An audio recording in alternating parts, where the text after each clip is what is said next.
नमस्कार। उम्मीद है आप सब अच्छे होंगे और ये भी उम्मीद है कि पिछला वीडियो लेक्चर देखे होंगे पॉलिटी वाला। फेसबुक पे भी कुछ वीडियोस डाले गए थे, एक ही वीडियो डाला गया था और पिछले वीडियो लेक्चर में आपको सरकार के बारे में बताया गया था, सरकार के बारे में, उसकी कार्यपालिका के बारे में बताया गया था। तो आज हम एक काम करते हैं, जल्दी से जितनी बातें उस दिन पढ़ाई गई थी जल्दी से रिवाइज कर लेते हैं और फिर उसके बाद आगे का एक टॉपिक कर लेते हैं। ध्यान से देखिएगा। आपको उस दिन बताया गया सरकार के बारे में बताया गया 3 अंग। जो कानून को लागू करे उसे कार्यपालिका, जो कानून को बनाए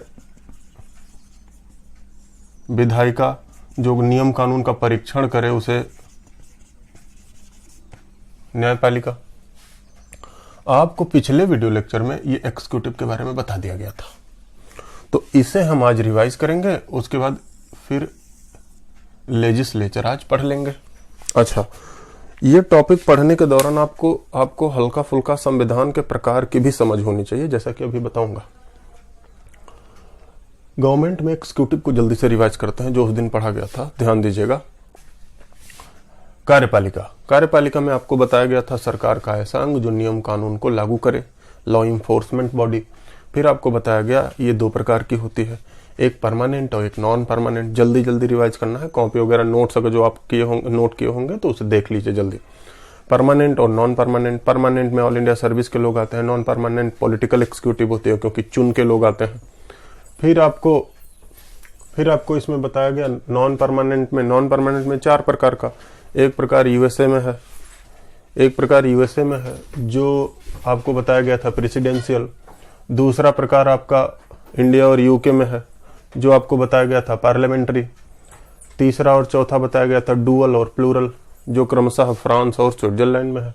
ये 4 प्रकार बताए गए थे।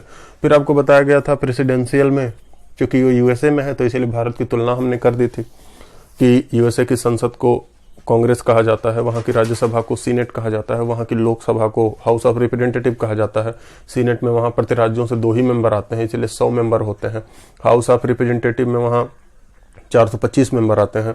हमारे राज्यसभा और लोकसभा की सीटें राज्यों की जनसंख्या के अनुसार भरी जाती हैं, लेकिन वहां राज्यसभा की सीट मतलब वहां की सीनेट की सीट राज्यों की जनसंख्या के अनुसार ना भर के इक्वल रिप्रेजेंटेशन ऑफ स्टेट होता है, सभी राज्यों का समान प्रतिनिधित्व होता है। फिर आपको बताया गया वहां की राष्ट्रपति के चुनाव में 538 लोग चुन के जाते हैं जनता के द्वारा और वही फिर राष्ट्रपति का चुनाव करते हैं, जो उन्हीं सीटों पर चुनाव लड़ते हैं जिन सीटों पर सीनेट और हाउस ऑफ रिप्रेजेंटेटिव के मेंबर गए हैं।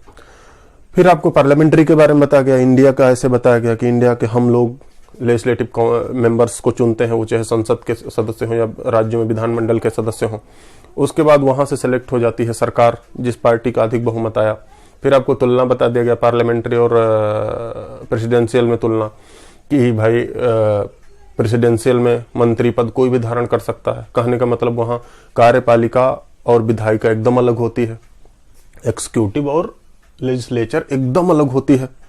एग्जीक्यूटिव का लेजिस्लेचर से कोई संबंध नहीं होता। लेजिस्लेचर वालों का काम मतलब सांसदों का काम, अपनी भाषा में बोले वहां के सांसदों का काम सिर्फ नियम बनाना होता है, वो सरकार में भागीदारी बहुत कम करते हैं।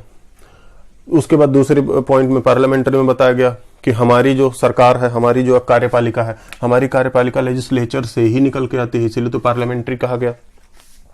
तो ये पहला अंतर हुआ। दूसरा बताया गया आपको इसके फंक्शन में कि वहां चुनाव की फ्रीक्वेंसी अधिक नहीं होती। एक बार चुनाव हो गया फिर 4 साल बाद ही चुनाव होता है, मतलब स्थिर सरकारें होती हैं, नियम कानून को कड़ाई से लागू करती हैं। फिर आपको इसी के एवज में दूसरी तरफ पार्लियामेंट्री में बताया गया कि यहाँ फ्रीक्वेंसी चुनाव की कभी कभी अधिक हो जाती है क्योंकि बहुमत का खेल यहाँ होता है। आपको इसके बाद डुअल बताया गया, फ्रांस वाला, जहां प्रधानमंत्री राष्ट्रपति दोनों के पास बराबर पावर होती है, समान शक्तियां होती हैं क्योंकि दोनों डायरेक्ट ऐसे ही चुने जाते हैं। फिर आपको प्लूरल बताया गया कि 7 मेंबर की एग्जीक्यूटिव काउंसिल चुनी जाती है स्विट्जरलैंड की जनता के द्वारा। उन्हीं 7 में से आपस में से 1 साल के लिए एक राष्ट्रपति, बाकी 6 मंत्री मतलब वहां के सेक्रेटरी हो जाते हैं और ऐसे ही चलता रहता है। तो बताया गया कि 1 साल के लिए राष्ट्रपति चुनाव वहीं होता है, ऐसा एग्जाम में आपके आ भी चुका है। फिर मैंने नेचर बताया कार्यपालिका का, डीजे और एक्जीक्यूटिव, डिफेक्टो एक्जीक्यूटिव मतलब नॉमिनल और रियल हेड। आपको बताया गया कि भारत में नॉमिनल हेड मतलब डी और एक्सिक्यूटिव राष्ट्रपति है, लेकिन रियल डी फैक्टो एक्सिक्यूटिव प्रधानमंत्री है। फिर आपको बताया गया ऐसे ही यूके में क्राउन है, यूके में क्राउन के बाद फिर आपको बताया गया यूके में पीएम है डी फैक्टो में। फिर अगली बार में हमने कहा कि यूएस में राष्ट्रपति ही डी ज़्योर और डी फैक्टो दोनों एक्सिक्यूटिव का काम करता है। उसके बाद हम आपको इंडिया पे ले आए। इंडिया में आपको बताया गया था कि भाग 5 में केंद्र सरकार की कार्यपालिका के बारे में दिया गया है। आपसे पूछा भी गया था कि आप कमेंट करके बताइएगा कौन से अनुच्छेद में। और भाग 6 में राज्यों की कार्यपालिका के बारे में दिया गया है। केंद्र की कार्यपालिका के बारे में बताया गया है। केंद्र की कार्यपालिका राष्ट्रपति, राष्ट्रपति के बाद फिर प्रधानमंत्री, काउंसिल ऑफ मिनिस्टर्स, उसके बाद अटॉर्नी जनरल। केंद्र राज्यों में कार्यपालिका ऐसे governor, CM, council of minister और एडवोकेट जनरल। इतनी बातें आपको बताई गई थी। अब ऐसे ही हम शुरू कर लेते हैं लेजिस्लेचर। तो हम पढ़ने जा रहे हैं सरकार के अंतर्गत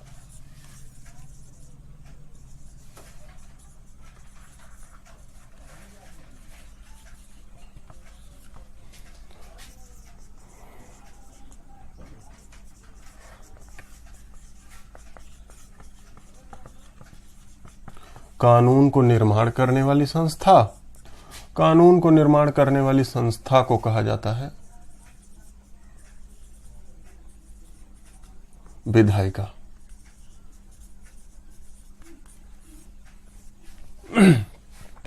कानून को निर्माण करने वाली संस्था को कहा जाता है विधायिका। विधायिका को पश्चिमी देशों में जैसे लैटिन भाषा में क्रेसी भी कहा जाता है। क्रेसी हिंदी आप देखते होंगे इसकी तंत्र होती है। मैंने बार बार कहा है आपको शब्दों पे ज्यादा ध्यान देना है, तो उस शब्द का चमत्कार देखना है, उसके बाद इसके नेचर पे आ जाते हैं। यहीं से हम संविधान के प्रकारों के बारे में भी जान सकते हैं। क्रेसी जैसे ध्यान से समझिए, अगर जो कोई एक व्यक्ति नियम बना रहा है, एक व्यक्ति के द्वारा अगर जो नियम कानून बनाए जा रहे हैं, ध्यान से समझिएगा, एक व्यक्ति के द्वारा नियम कानून बनाए जाने को, भाई जाहिर सी बात है एक व्यक्ति चाह रहा है, नियम बना दे रहा है, तो इसे क्या कहेंगे? या तो इसे कह दे मोनोक्रेसी, या तो इसे कह दे मोनार्की, राजतंत्र। शब्दों पर समझना। ऐसे ही मान लिया कुछ व्यक्तियों के द्वारा नियम कानून बनाए जा रहे हैं, कुछ व्यक्ति नियम कानून बना दे रहे हैं, तो इसी को क्या लगाना है? अरिस्टोकुलीन तंत्र, अरिस्टोक्रेसी। शब्दों को ही लगाना है, बस कुछ नहीं। मान लिया देश में सभी लोगों के द्वारा नियम कानून बनाया जा रहा है, सभी लोगों के द्वारा, तो डेमो के आगे क्या लगा देना है? डेमोक्रेसी। फिर से देखो, मान लिया नियम कानून बन रहा है, धर्म के अनुसार नियम कानून बन रहा है, जैसे कि ईरान और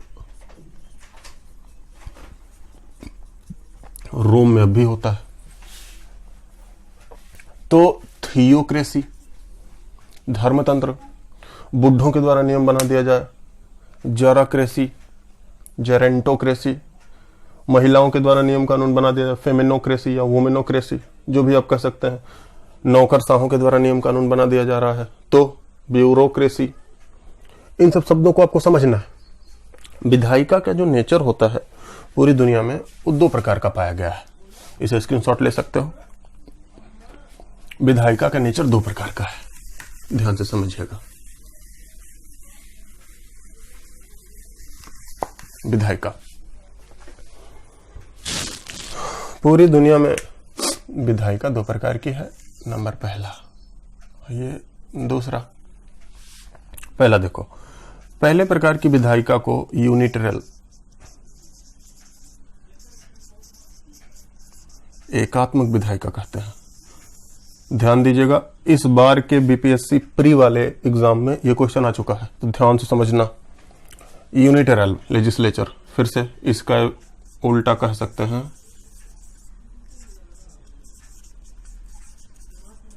फेडरल, संघात्मक। यूनिटरल और फेडरल, शब्दों पर एकदम ध्यान देना। हम पढ़ क्या रहे हैं? सरकार पढ़ रहे हैं। सरकार में कानून बनाने वाली संस्था पढ़ रहे हैं, जिसे विधायिका कहा जाता है।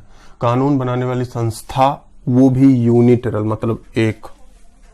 कहने का मतलब इसे को जो लिखें, इसे कैसे लिखा जा सकता है, पूरे देश में कानून बनाने की संस्था एकात्मक होगी, कोई एक ही होगी।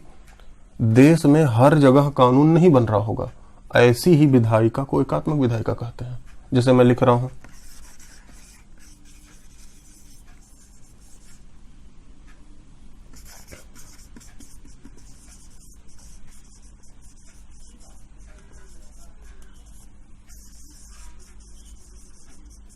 देखो ध्यान से, one level law making authority in all country. इसकी हिंदी ऐसे लिखा जा सकता है, पूरे देश में एक ही स्तर, ये इंपॉर्टेंट वर्ड है, पर कानून बनाने की संस्था। पूरे देश में एक ही स्तर पर कानून बनाने की संस्था, ऐसी ही विधायिका को क्या कहा जाता है, एकात्मक विधायिका। अब आपसे कभी कभार एग्जाम में ऐसे भी पूछ लिया जाए, मान लिया पूछे एकात्मक शब्द के आगे विधायिका न लगा के संविधान लिख दिया जाए, समझना है ध्यान से। एकात्मक शब्द के यूनिटेरल कॉन्स्टिट्यूशन आपसे बोल दिया जाए, एकात्मक संविधान आपसे बोल दिया जाए, तब आप क्या करोगे, बस यही प्रोफार्मा करना है। एक ऐसा संविधान जहां नियम कानून बनाने की शक्ति एक ही जगह केंद्रित हो। नियम कानून बनाने की शक्ति एक ही जगह केंद्रित हो। एक ही जगह केंद्रित का मतलब केंद्र ही सिर्फ नियम बनाए, राज्यों को अधिकार ही ना हो नियम बनाने का, तो ऐसे ही संविधान को एकात्मक संविधान कहेंगे। अब समझना है, इसे आप समझिए। क्या भारत जैसा देश, रूस जैसा बड़ा देश, अमेरिका जैसा बड़ा देश, क्या एक जगह नियम बनाएगा? क्या वही नियम सारे जगह चल सकते हैं? जैसे अपने ही देश में ले लीजिए आप, क्या हम दिल्ली के लिए जो नियम बना सकते हैं वही मिजोरम के लिए, वही अरुणाचल प्रदेश के लिए, क्या वही नियम अंडमान निकोबार के लिए चल सकता है? जवाब होगा नहीं, वहां परिस्थितियां दूसरी हैं। क्या वही नियम जनजातियों के लिए चल सकता है? एकदम नहीं, जनजातियों का कल्चर दूसरा है, वहां उनका जीवन का रहन सहन दूसरा है, तमाम चीजें हैं।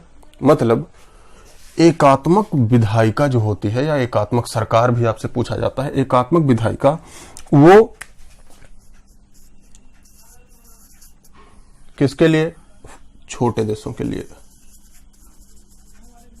छोटे देशों के लिए उचित है, बड़े देशों के लिए उचित नहीं है। अगर जो छोटे देशों के लिए उचित है तो एग्जाम्पल इसका ऐसे कर सकते हैं, यूके है, फ्रांस है, जर्मनी है, जापान को भी आप कर सकते हो। कहने का मतलब अगर जो सिंपल भाषा में कहा जाए तो यहां नियम कौन बना रहा है? सिर्फ केंद्र ही नियम बना दे रहा है, क्योंकि छोटा सा देश है, कोई बहुत ज्यादा परिवर्तन है नहीं, कोई बहुत ज्यादा डाइवर्सिटी है नहीं, इसलिए कोई दिक्कत नहीं हो रही है।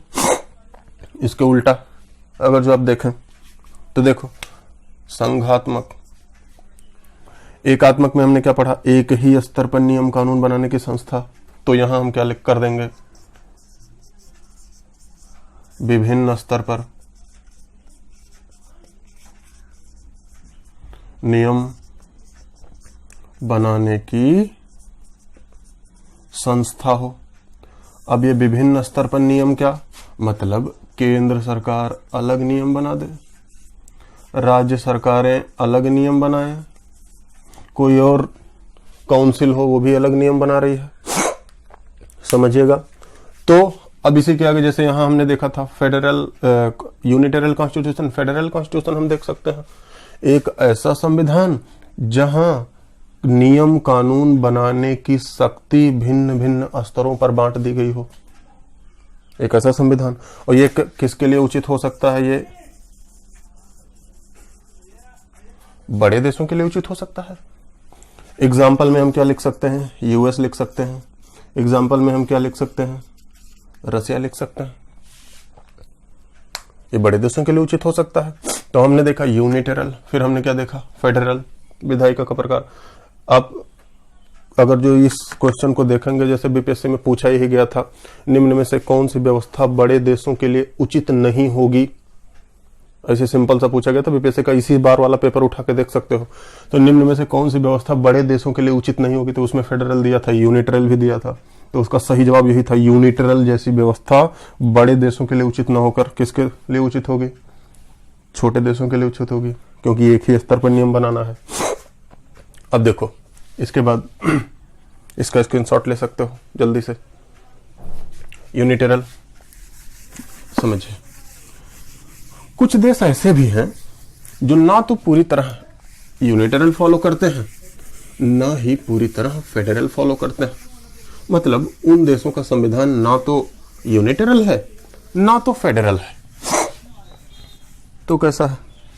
कुछ देशों का संविधान यहां से भी मेल खाता है, यहां से भी मेल खाता है। मतलब ना तो वो यूनिटरल है ना ही फेडरल है। यूनिटरल भी नहीं, फेडरल भी नहीं, मतलब सिर्फ केंद्र भी नहीं नियम बना सकता है, और ना तो सिर्फ राज्य ही, या ना तो बांटा भी गया है नियम बनाने के लिए। तो एकात्मक और फेडरल जहां दोनों हो वहां क्या कहा जाता है? Quasi federal.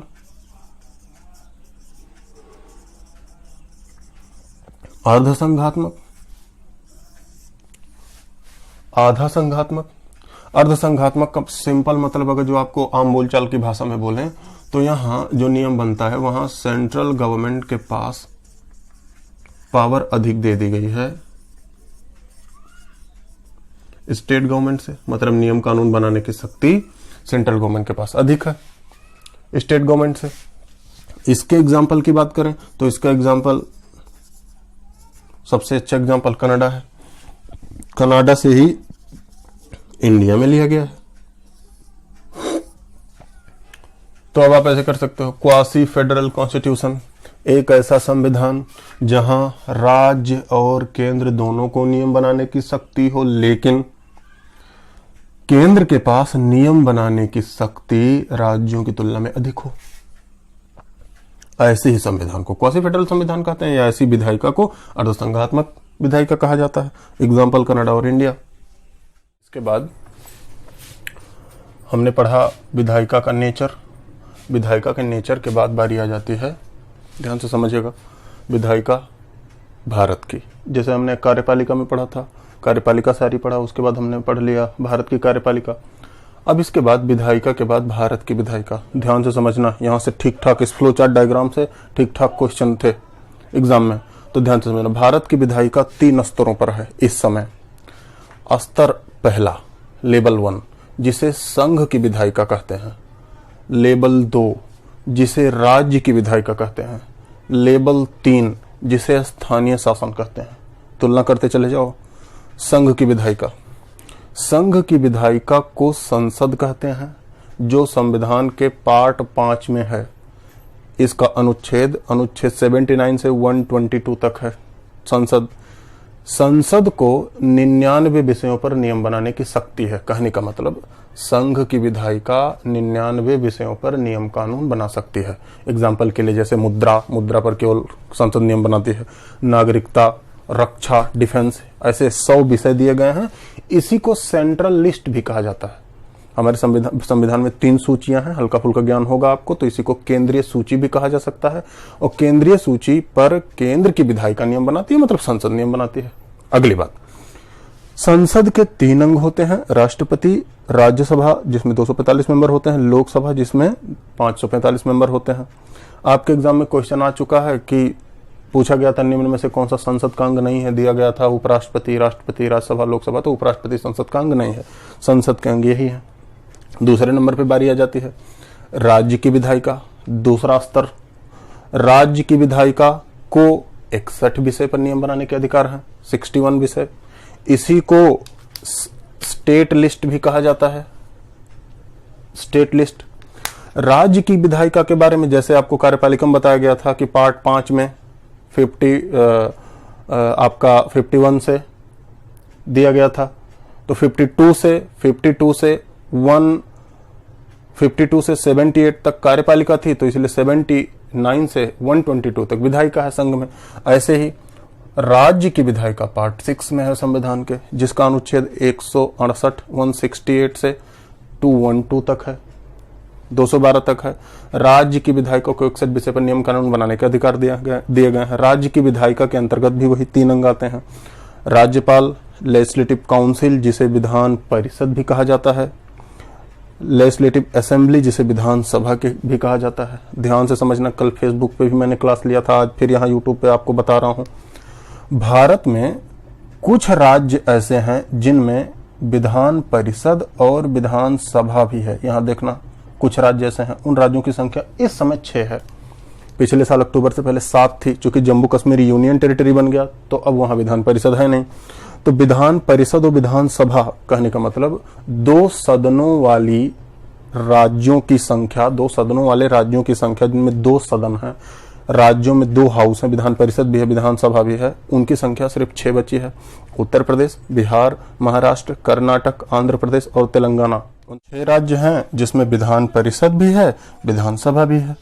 6 राज्य ऐसे हैं। अच्छा, अब इसके बाद भारत में बाकी क्या 28 प्लस 3, माफ करना, ये 28 नहीं है।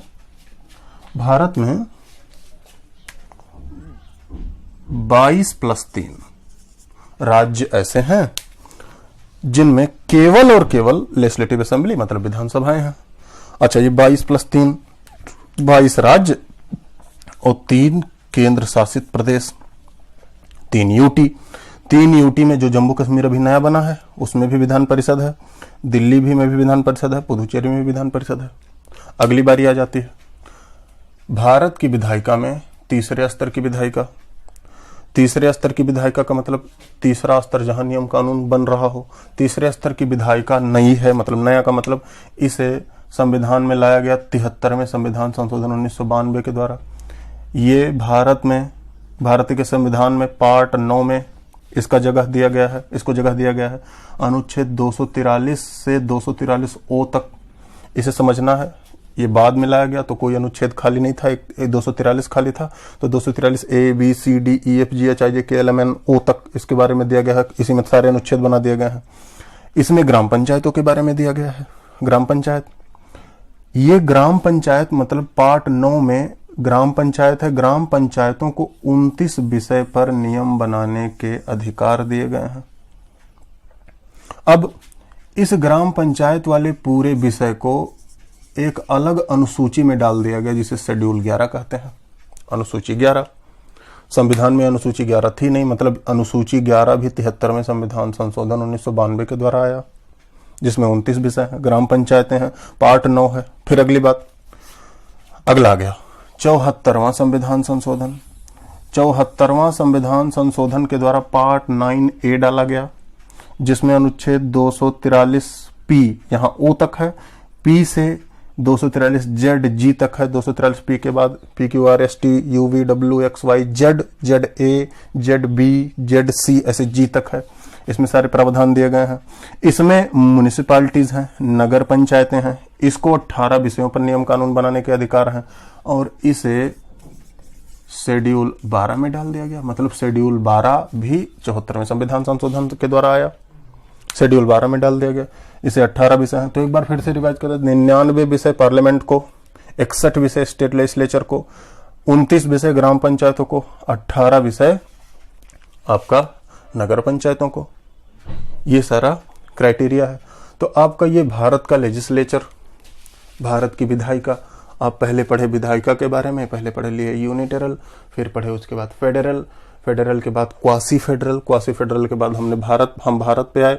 भारत पे आने के बाद यूनियन लेजिस्लेचर जो संसद, स्टेट लेजिस्लेचर जो है राज्यपाल, लेजिस्लेटिव काउंसिल, लेजिस्लेटिव असेंबली, और उसके बाद आपका लोकल गवर्नमेंट। लोकल गवर्नेंस में 73वां और 74वां संविधान संशोधन बता दिया गया। ये सारी बातें आपको क्लियर करा दी गई। इसका स्क्रीनशॉट ले लो। कम से कम इससे 25 क्वेश्चन आए हैं एग्जाम में, तो इसका स्क्रीनशॉट लेना जरूरी है। जल्दी से करो। जहां नहीं समझ में आएगा उसे वीडियो रिवाइंड करके एक बार फिर से आप समझ लीजिएगा।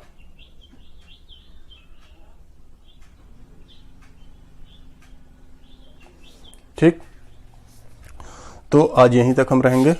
इसके बाद आप लोगों की, कई लोगों की मांग थी कि सर इंडिया चाइना और इंडिया नेपाल की बाउंड्री डिस्प्यूट वाले पर एक वीडियो बनाइए। तो बनेगा, उसके लिए परेशान नहीं होना है। ज्योग्राफी का वो सारा सेगमेंट है, वो अच्छे से कराया जाएगा। आप लोग जानते हो, जब कराऊंगा तो उसमें सारा एस्पेक्ट में कवर करूंगा, उसमें कुछ छोड़ना नहीं है।